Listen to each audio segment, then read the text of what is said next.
Hey everyone, Jay here, and I'm going to show you how to create if statements in your Raptor flowcharting program. So I have started here very basically. I have opened up Raptor, created a file, and created an assignment statement that assigns my variable to the value of true. Now, this is any part of your program could have happened up until now, and you have a variable and it's equal to some value. Okay, I'm doing this as simply as possible just so you can see how to do the if statements in here. Okay, so the if statements in Raptor are the selection, and you can see the drawing of it. It has the diamond shape with the lines coming out of either side. That's the logical structure right there. So it's if this thing evaluates either true or false or yes or no. So I'm gonna click on this and put it down here. So it doesn't say true or false, it says yes or no, because this is emulating a flowchart and a little bit more basic than full-on programming. So we have yes or no. And inside here, you got to double click in here, and that brings up the instructions for that. So I'm going to say if my variable is equal to true. Okay, remember to use your double equal to because we're comparing, we're not assigning. Okay, and done. So if my variable equals true, if it is yes, it's going to come out here on the left. If it is no, it's going to come out here on the right. And there's two separate arrows, so I can put different code on either side.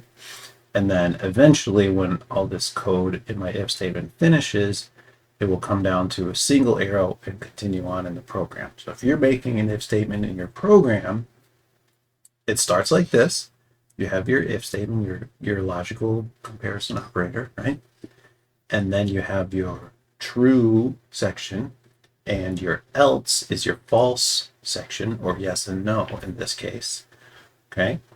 If I want to continue on making nested if statements or multiple if statements, then I have to if this isn't true on the no side, then I can put another if statement. I'll briefly show you what that is. Okay, so now I have multiple if statements that I'm chaining them together. Okay, so if my variable equals true on the yes side, I'm just going to do a little output, and I'm going to output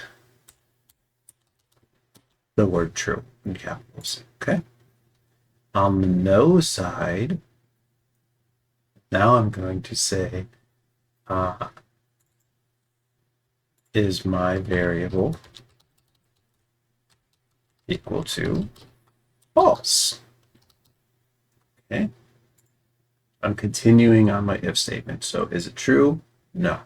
Is it false? And then a trailing else at the end. So now I have my output, and I'm going to output the string literal false. Okay.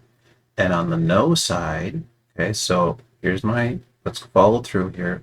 My variable is set to true. Let's say it's set to 0. Okay. So is my variable equal true? No, it no longer is. So we go to no. Is my variable equal to false? Actually, no, not that either. So on the trailing else of my if statement, it's going to be invalid. Okay.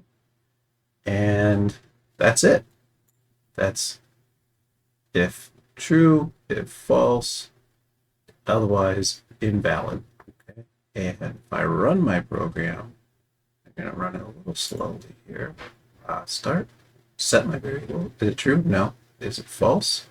It is false because 0 evaluates to false. So let's come back in here and make it 6. Run again. Is it true? No. Is it false? No. Invalid. There we go. All right. So that's basically an entire assignment for many of you. But you have to do it yourself. All right, that's it. That's how you do if statements and I nested them, and I tested true, false, and a trailing else at the end. All right. Hope you enjoyed it. Thanks for watching, and I'll see you in the next one.